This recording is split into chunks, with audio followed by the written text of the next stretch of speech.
Hello વિદ્યાર્થી મિત્રો, કેમ છો? આપણે ચેપ્ટર નંબર 5 ની અંદર ભણી રહ્યા છીએ ભાગીદારી પેઢી વિશે, બરાબર? તો ભાગીદારી પેઢીના આપણે આગળના લેક્ચરની અંદર, આગળના વિડિયોની અંદર વાત કરી કે એના પ્રકારો અને નોંધણી અંગે વાત કરી લીધી આપણે. હવે આજના આપણે ટોપિકની અંદર ચર્ચા કરવાની છે કે ભાગીદારી પેઢીની નોંધણીથી થતા ફાયદા. મેં તમને ખબર છે એના જે પ્રકારો લખેલા હતા, અહીંયા પ્રકારો હતા, એક મુખ્ય પ્રકાર, એની નીચે, બરાબર, એના 4 પ્રકારો હતા આવી રીતે. તો એ 4 પ્રકારમાં આપણો છેલ્લો હતો ને ટોપિક, એની અંદર ખબર છે આપણે નોંધણી વાળી બાબતની વાત કરેલી. તો એ નોંધણીના ફાયદા આપણે જોવાના છે કે નોંધણી શું છે. ફરજિયાત નથી, આપણે ત્યારે પણ વાત થઈ હતી, ફરજિયાત નથી પરંતુ હિતાવહ છે. શું છે? હિતાવહ છે, બરાબર. તો એ નોંધણીથી કયા કયા પ્રકારના ફાયદા થાય તો જોઈએ મિત્રો. તો પહેલું છે કે પોતાના લેણદારો પાસેથી અને ત્રાહિત પક્ષ સામે શું કરી શકે? દાવો માંડી શકે.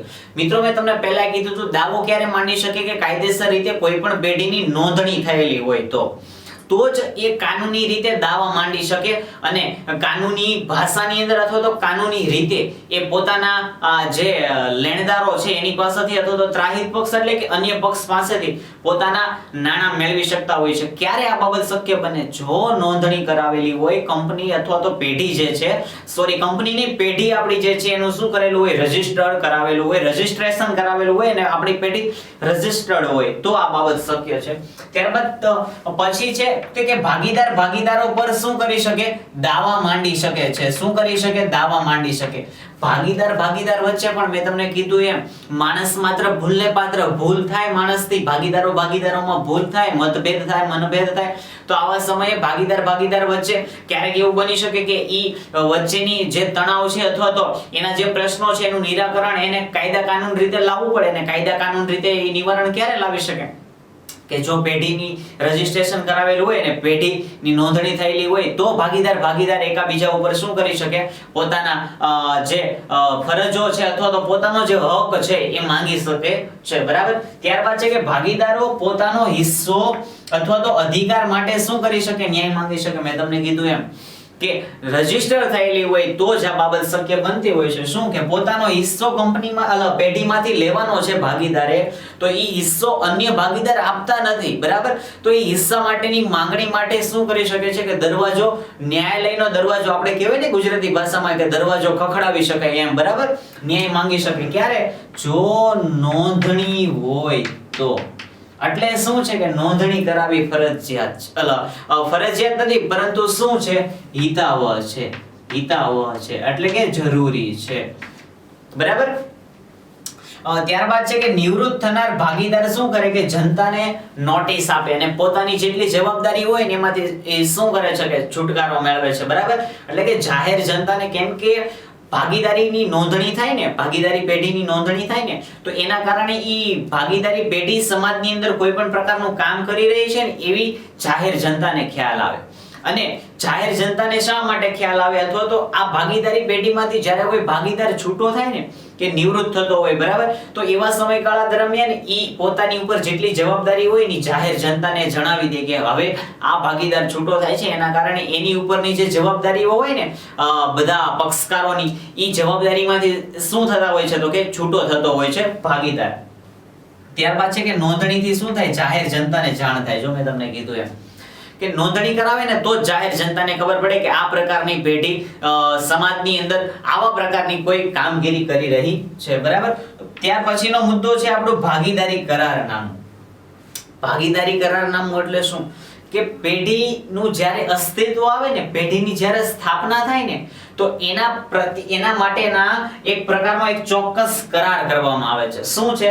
એક ચોક્કસ પ્રકારનો કરાર કરવામાં આવે છે. આ કરારથી જે સંબંધ ઉદ્ભવે છે ને, જે સંબંધ પ્રસ્તાવિત થાય છે કે જે સંબંધની સ્થાપના થાય છે ને, બરાબર, જે શું હોય છે? મૌખિક અથવા લેખિત હોય. આપણે જોઈએ આની શરૂઆતની અંદર વ્યાખ્યામાં જ કે કરાર કેવો હોય? લેખિત અથવા મૌખિક હોય. પરંતુ મૌખિકની જગ્યાએ લેખિત હોવો શું છે? વધારે હિતાવહ છે. અને ઈ જે આખી બાબત બને ને એને કહેવાય કરારનામું, બરાબર. ત્યારબાદ છે કે લેખિત કરાર એ કેવો છે?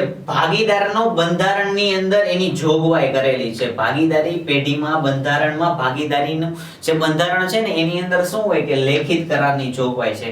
અને કરારનામું એક કાયદાના શું કહેવાય કે લેણદારો અથવા તો કાયદાના જે નિષ્ણાંતો છે, કાયદાના જે નિષ્ણાંતો હોય ને એની પાસે તૈયાર કરાવવું પડે. શું? તો કે આખું કરારનામું. શું? તો કે આ જે કરારનામું છે ને એ કોની પાસે તૈયાર કરાવવું પડે? કે કાયદાના નિષ્ણાંતો હોય ને એની પાસે. અને એ તો સીધી જ વસ્તુ છે મિત્રો કે જે વ્યક્તિ જે કાર્યમાં નિપુણતા ધરાવતા હોય ને જે કાર્યની અંદર એની ચોક્કસ આવડત હોય ને એ વ્યક્તિ પાસે તમે કામગીરી કરાવો ને તો જ તમારી કામગીરી સરળ, સ્પષ્ટ અને જોઈએ છે એવી થતી હોય. એટલે શું છે કે કરારનામું એ કાયદાના કોની પાસે? તો કે નિષ્ણાંતો પાસે શું કરવું પડતું હોય છે? તૈયાર કરાવવું પડતું હોય છે. હવે આખું કરારનામું તૈયાર થાય, ભાગીદારી પેઢીની રચના થઈ ગઈ, કરારનામું બની ગયું.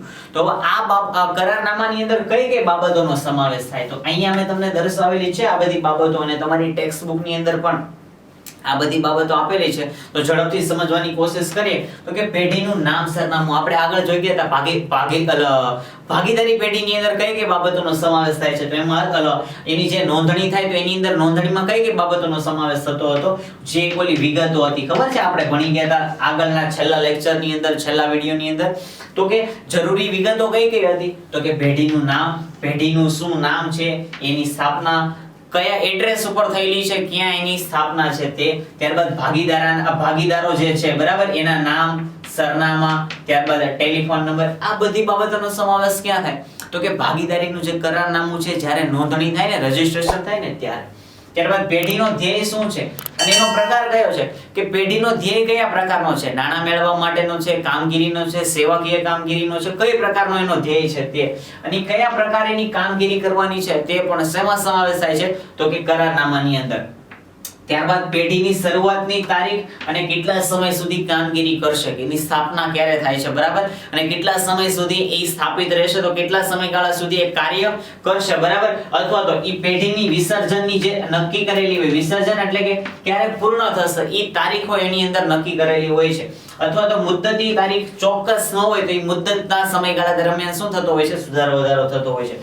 ત્યારે ભાગીદારોની મૂડી પર વ્યાજની વિગત, જેટલી મૂડી લાવેલા છે એ મૂડી ઉપર કેટલા પ્રમાણે વ્યાજ મળશે, કેટલા ટકા વ્યાજ મળશે, કયા સમયગાળા સુધી વ્યાજ મળશે, કેટલા સમય પછી વ્યાજ મળશે, આ બધી બાબતોનો સમાવેશ. ત્યારબાદ ભાગીદારો ઉપાડ કરી શકે તો એ ઉપાડની મર્યાદાઓ અમુક હોય કે કેટલા સમયગાળા દરમિયાન એ ઉપાડ કરી શકે, વાર્ષિક આટલો જ ઉપાડ કરી શકે, એ ઉપાડ ઉપર આટલું એને વ્યાજ ચૂકવવું પડશે.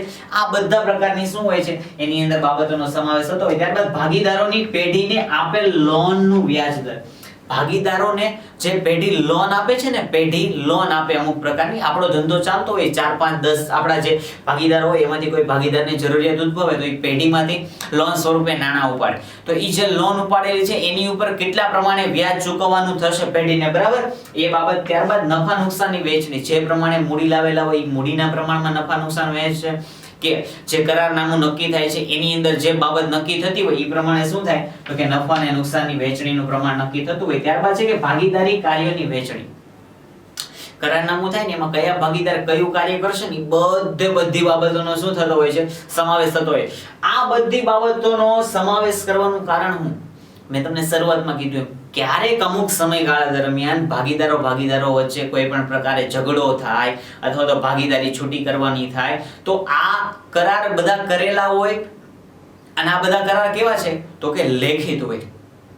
તો એ લેખિત કરારને સમયગાળા અથવા તો ચોક્કસ સમયની અંદર એમાંથી એ કરારો ખોલીને જોઈ શકાય કે આ કામ જે ભાગીદારો છે એ આ ચોક્કસ પ્રકારનું કાર્ય કરશે.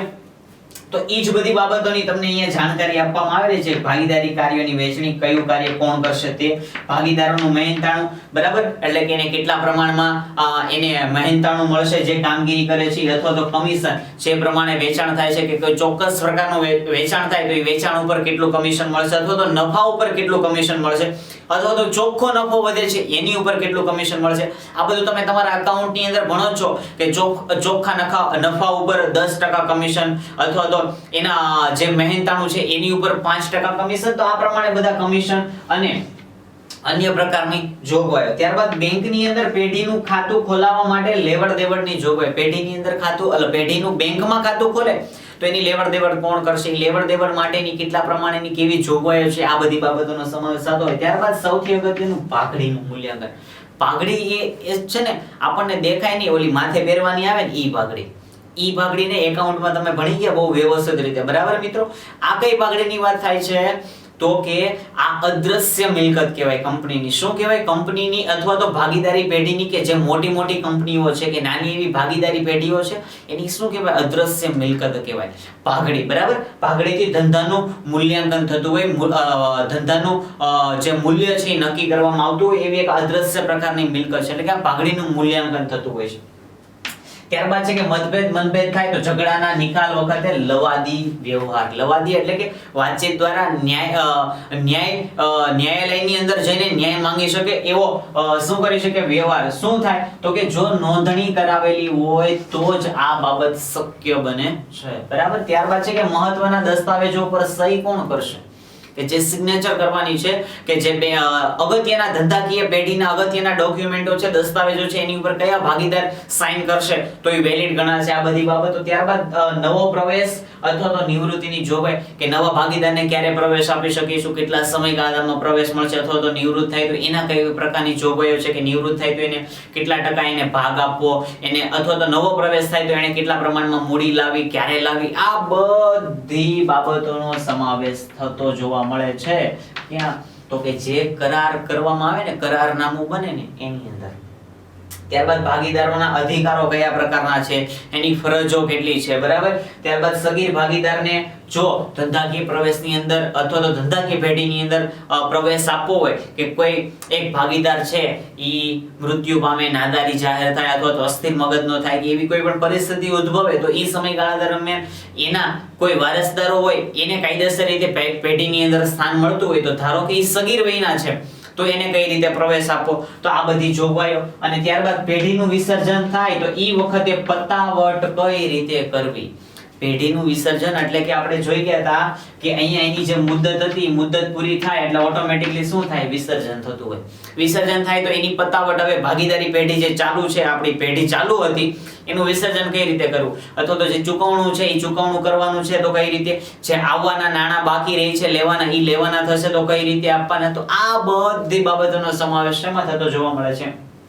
તો કે આ જે ભાગીદારી કરારનામું છે એની અંદર આ બધી બાબતોનો સમાવેશ થાય. તો તમને આવો નાનો એવો પ્રશ્ન પૂછી શકે, અથવા તો ઘણી વખત કોઈ પેપર સેટર એવા હોય તો તમને પૂછે પણ ખરા કે ભાગીદારી પેઢીની અંદર સમાવેશ થતી બાબતો લખો.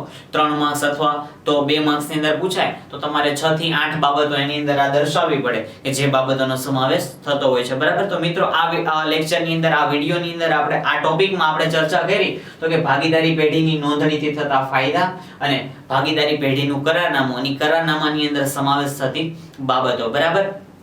તો મળીએ મિત્રો હવે નવા વિડીયોની અંદર નવા ટોપિક સાથે. ત્યાં સુધી જોતા રહો આપણી YouTube ચેનલ આર્યમ એજ્યુકેશન.